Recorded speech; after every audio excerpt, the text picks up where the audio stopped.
9. मतगणना। आय। मतगणना कार्य निर्वाचन प्रक्रिया का एक बहुत महत्वपूर्ण और संवेदनशील भाग है। मतगणना में अनियमितता या असावधानी से सारे निर्वाचन का परिणाम विकृत हो सकता है। पंचायत चुनावों में मतगणना में विशेष सावधानी इसलिए भी जरूरी है क्योंकि किसी भी वार्ड निर्वाचन क्षेत्र में मतदाताओं की संख्या अपेक्षाकृत सीमित होने के कारण अभ्यर्थियों के बीच हार जीत का अंतर बहुत कम मतों का रहता है। ई। मतदान समाप्ति के पश्चात समस्त पदों की मतगणना मतदान केंद्र पर की जाएगी। मध्य प्रदेश पंचायत निर्वाचन नियम 1995 के नियम -73 से 80 में वर्णित कार्यवाही करने के लिए प्रत्येक पीठासीन अधिकारी को उसके मतदान केंद्र पर डाले गए मतों की गणना आदि करने के लिए प्राधिकृत किया गया है। यदि किसी मतदान केंद्र के मामले में पूर्व में यह निर्णय लिया गया हो कि मतगणना वहीं पर की जाएगी, परंतु मतदान के दिन वहां पर किसी अप्रत्याशित घटना के कारण तनाव व्याप्त हो जाए और आपको ऐसा प्रतीत हो कि मतगणना में हिंसा या गड़बड़ी हो सकती है, जिसे उपलब्ध सुरक्षाकर्मी रोक नहीं पाएंगे, तो आप मतगणना स्थगित करने का निर्णय ले सकते हैं। ऐसी स्थिति में मतगणना निर्वाचन कार्यक्रम में उल्लेखित की गई खंड मुख्यालय पर मतगणना हेतु निर्धारित तिथि को की जाएगी। एवं किसी अप्रत्याशित स्थिति में केंद्र पर मतगणना स्थगित किए जाने पर मतगणना के परिवर्तित स्थान और समय की सूचना मतदान केंद्र में उपस्थित अभ्यर्थियों और उनके अभिकर्ताओं को दी जाए। इस निमित्त पीठासीन अधिकारी बुकलेट की कंडिका -23 में सूचना की एक प्रति केंद्र पर आम जानकारी के लिए प्रदर्शित चरपाक करें और दूसरी प्रति पर उपस्थित अभ्यर्थियों और उनके अभिकर्ताओं के हस्ताक्षर अंगूठा निशान लेकर उसे अपने अभिलेख में रखें। निर्वाचन नियम 74 के अनुसार मतगणना कक्ष में केवल प्राधिकृत व्यक्ति ही उपस्थित रह सकते हैं। ऐसे व्यक्तियों में निम्नांकित व्यक्ति हो सकते हैं, जिन्हें मतगणना करने में रिटर्निंग ऑफिसर प्राधिकृत अधिकारी की सहायता करने के लिए नियुक्त किया गया है। आयोग या जिला निर्वाचन अधिकारी, पंचायत द्वारा प्राधिकृत व्यक्ति, निर्वाचन के संबंध में कर्तव्यारूढ़ लोक सेवक, अभ्यर्थी या उसका निर्वाचन अभिकर्ता, गणन अभिकर्ता। यदि गणना कक्ष में अभ्यर्थी स्वयं उपस्थित हो तो फिर उसकी ओर से किसी अन्य व्यक्ति को उपस्थित रहने की आवश्यकता नहीं है। सरपंच, जनपद सदस्य एवं जिला पंचायत सदस्य पदों के अभ्यर्थी और उनके अभिकर्ताओं को पंच पद की गणना के दौरान उपस्थित रहने की आवश्यकता नहीं है। ऐसे सभी व्यक्तियों को बाहर जाने के लिए कहा जाए। मतगणना दक्षतापूर्वक और शांति एवं सुरक्षा के वातावरण में संपन्न करने के लिए यह वांछनीय है कि कक्ष में उपरोक्त व्यक्तियों को छोड़कर अन्य किसी को भी प्रवेश न दिया जाए। केंद्र पर पदस्थ सुरक्षाकर्मियों को निर्देश दें कि वे उपरोक्त व्यक्तियों को छोड़कर अन्य किसी को अंदर न आने दें। गणन अभिकर्ता की नियुक्ति अभ्यर्थी या उसके निर्वाचन अभिकर्ता द्वारा प्रारूप -11 में की गई है। वह इसकी एक प्रति आपको प्रस्तुत करेगा। इसके घोषणा वाले भाग पर आप गणन अभिकर्ता से अपने सामने हस्ताक्षर कराएं और उसे सत्यापित करें। ऐसा करने के उपरांत ही गणन अभिकर्ता गणना कक्ष में उपस्थित रहने का अधिकारी होगा। गणना के पूर्व मतपेटियों का निरीक्षण। मतगणना के लिए मतदान केंद्र पर प्रयुक्त सभी मतपेटियों को एक के बाद एक खोला जाए। मतपेटियां खोलने के पहले उन्हें उपस्थित अभ्यर्थियों या उनके अभिकर्ताओं को देखने का अवसर दिया जाए ताकि वे आश्वस्त हो सके कि किसी मतपेटी के साथ कोई छेड़छाड़ नहीं की गई है। मतदान की समाप्ति पर मतदान केंद्र पर की जाने वाली मतगणना में मतपेटी के साथ छेड़छाड़ की संभावना बहुत कम है। फिर भी यदि आपको ऐसा लगे कि कुछ गड़बड़ की गई है तो आप मतगणना न करें और रिटर्निंग ऑफिसर को भेजने के लिए मामले की पूरी रिपोर्ट तैयार करें। ऐसी स्थिति में संदिग्ध मतपेटी को सुतली से बांधकर सील कर दें और अभ्यर्थियों या उनके निर्वाचन गणन अभिकर्ताओं को भी उस पर अपनी सील लगाने दें। साथ ही मतगणना स्थगित किए जाने के संबंध में पीठासीन अधिकारियों के लिए मार्गदर्शिका मार्च 2020 संस्करण के अध्याय -28 की कंडिका 26.5 में वर्णित प्रक्रिया का पालन करें। मतपेटियों को खाली किया जाना। मतपेटियों के निरीक्षण एवं सीलों की अक्षुण्णता के बारे में आश्वस्त होने के उपरांत मतपेटी खोलकर सभी मतपत्र निकाले जाएं। उपस्थित अभ्यर्थियों और उनके अभिकर्ताओं को इस बारे में अपना समाधान कर लेने दिया जाए कि मतपेटी में से सारे मतपत्र निकाल लिए गए हैं और उसके अंदर और कोई मतपत्र नहीं बचा है। आम चुनाव में सामान्यतः प्रत्येक मतपेटियों में से पंच, सरपंच, जनपद पंचायत सदस्य एवं जिला पंचायत सदस्य के लिए डाले गए अलग अलग रंगों के मतपत्र निकलेंगे। सर्वप्रथम रंगों के आधार पर मतपत्रों की छटनी करके उनकी अलग अलग गड्डियां बनाई जाए। इस स्टेज पर मतपत्रों उल्टा करके रखा जाए, अर्थात उस भाग को जिसमें अभ्यर्थियों के नाम और चुनाव चिन्ह अंकित है नीचे की ओर पलटकर रखा जाए। तत्पश्चात मतदान केंद्र पर उपयोग में लाई गई दूसरी मतपेटी, यदि कोई हो तो, को भी उपरोक्तानुसार ही खोलकर उसके मतपत्र निकाले जाए और उन्हें समान रंग वाले मतपत्रों की गड्डियों में शामिल किया जाए। उपरोक्त कार्यवाही के पश्चात मतपत्रों को पलटकर सीधा रख लें और पंचों के मतपत्रों की वार्डवार अलग अलग गड्डियां बनाएं। मतपत्रों की वार्डवार छटनी मतपत्र के पीछे अंकित सुमेधक मुहर में वार्ड का क्रमांक देखकर आसानी से की जा सकती है।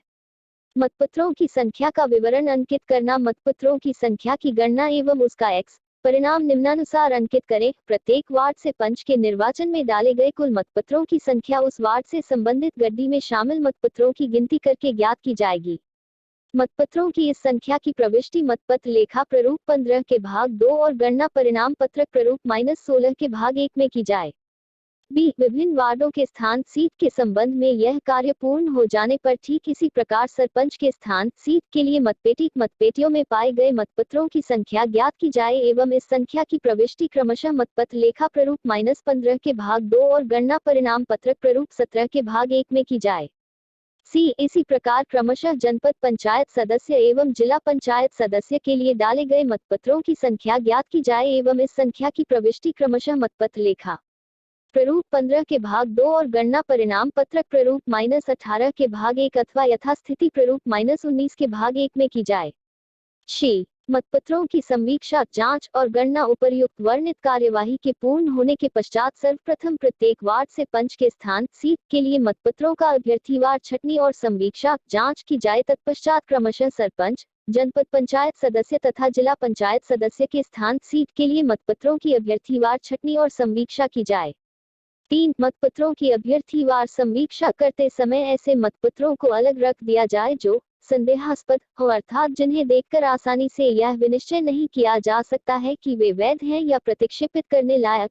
संदेहास्पद मतपत्रों की समीक्षा प्राधिकृत अधिकारी पीठासीन अधिकारी द्वारा सावधानी से एक एक करके की जाए। ऐसी समीक्षा में जो मतपत्र किसी अभ्यर्थी के पक्ष में मान्य किए जाएं, उन्हें उस अभ्यर्थी के पक्ष में पड़े मतपत्रों की गणना में शामिल किया जाए तथा जो मतपत्र अंतिम रूप से प्रतिक्षेपित खारिज किए जाएं, उन्हें प्रतिक्षेपित मतपत्रों की एक अलग गड्डी में रखा जाए। प्रतिक्षेपित खारिज किए जाने वाले और न किए जाने वाले मतपत्रों के नमूने संलग्न 3 में दिए गए हैं। प्रतिक्षेपित खारिज किए गए ऐसे प्रत्येक मतपत्रों को जिसे कोई अभ्यर्थी या उसका अभिकर्ता देखना चाहे उसे दिखाया जाए, परंतु मतपत्र को हाथ में लेकर देखने की अनुमति न दी जाए।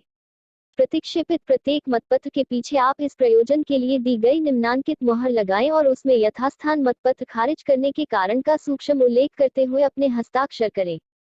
आधार प्रतिक्षेपित खारिज नियम -76 हस्ताक्षर सी मध्य प्रदेश पंचायत निर्वाचन नियम 1995 के नियम -76 के अनुसार कोई मतपत्र प्रतिक्षेपित खारिज कर दिया जाएगा यदि क उस पर ऐसा कोई चिन्ह या लेख है जिससे मतदाता को पहचाना जा सकता है, या ख वह बनावटी मतपत्र है, या ग वह इस प्रकार क्षतिग्रस्त या विकृत किया गया है कि असली मतपत्र के रूप में उसकी अनन्यता स्थापित नहीं की जा सकती है, या ख वह मतदान केंद्र में उपयोग में लाए जाने के लिए प्राधिकृत मतपत्रों के अनुक्रमांकों से भिन्न अनुक्रमांक का या परिकल्प डिजाइन से भिन्न परिकल्प का है, या अंग उस पर सुभेदक मुहर नहीं लगी है और या पीठासीन अधिकारी के हस्ताक्षर नहीं है, या च उस पर मतांकन का चिन्ह अर्थात घूमने वाले तीरों का चिन्ह नहीं लगा है, या छ उसमें एक से अधिक अभ्यर्थी के खाने पर चिन्ह लगाया गया है, या च उस पर उस प्रयोजन के लिए विहित उपकरण या युक्ति अर्थात दी गई घूमने वाले तीरों की मुहर से भिन्न उपकरण या युक्ति से चिन्ह लगाया गया है,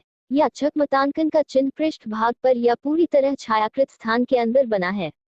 डी किंतु यह समाधान हो जाने पर कि खंड घ या खंड अंग में वर्णित कोई त्रुटि पीठासीन अधिकारी या मतदान अधिकारी की ओर से की गई किसी भूल या असफलता के कारण हुई है, ऐसी त्रुटि पर ध्यान न देते हुए इस आधार पर मतपत्र प्रतिक्षेपित खारिज नहीं किया जाएगा। किसी मतपत्र को केवल इस कारण से प्रतिक्षेपित खारिज नहीं किया जाएगा कि किसी एक ही अभ्यर्थी के खाने में एक से अधिक चिन्ह लगाए गए हैं, या 2 एक अभ्यर्थी के खाने में स्पष्ट चिन्ह के अतिरिक्त उसके पृष्ठ भाग या गहरे रंग वाले छायाकृत स्थान में भी चिन्ह लगा है, या 3 मूल चिन्ह किसी एक अभ्यर्थी के खाने में स्पष्ट रूप से बना है किंतु मतपत्र को गलत ढंग से मोड़ने के कारण उसकी छाप अन्य अभ्यर्थी के खाने में बन गई है। मूल चिन्ह और उसकी छाप में अंतर करना आसान है। मूल चिन्ह में तीरों की दिशा घड़ी की सुइयों के घूमने की दिशा के विपरीत रहती है, छाप में तीरों की दिशा इससे उल्टी अर्थात घड़ी की सुइयों के घूमने की दिशा में हो जाएगी। इस आधार पर छाप तथा मूल चिन्ह में सरलतापूर्वक भेद किया जा सकता है। 4 चिन्ह किसी एक अभ्यर्थी के खाने में लगा है परंतु किसी दूसरे अभ्यर्थी के खाने में भी धब्बा बन गया है, या 5. मतपत्र के पीछे कोई संवेदक मुहर और हस्ताक्षर नहीं है, परंतु प्राधिकृत अधिकारी को यह समाधान हो जाए कि यह चूक पीठासीन अधिकारी अथवा मतदान अधिकारी द्वारा की गई किसी भूल या असावधानी के कारण हुई है, या 6. मत उपदर्शित करने वाला चिन्ह स्पष्ट है या एक से अधिक बार लगाया गया है, यदि मतपत्र चिन्हित किए जाने के ढंग से यह स्पष्ट हो जाए कि मतदाता की मंशा किस अभ्यर्थी को अपना मत देने की थी, या 7. मतदाता द्वारा मतपत्र को हाथ में लेते समय असावधानी के कारण उसके अंगूठे के निशान का धब्बा बन गया है।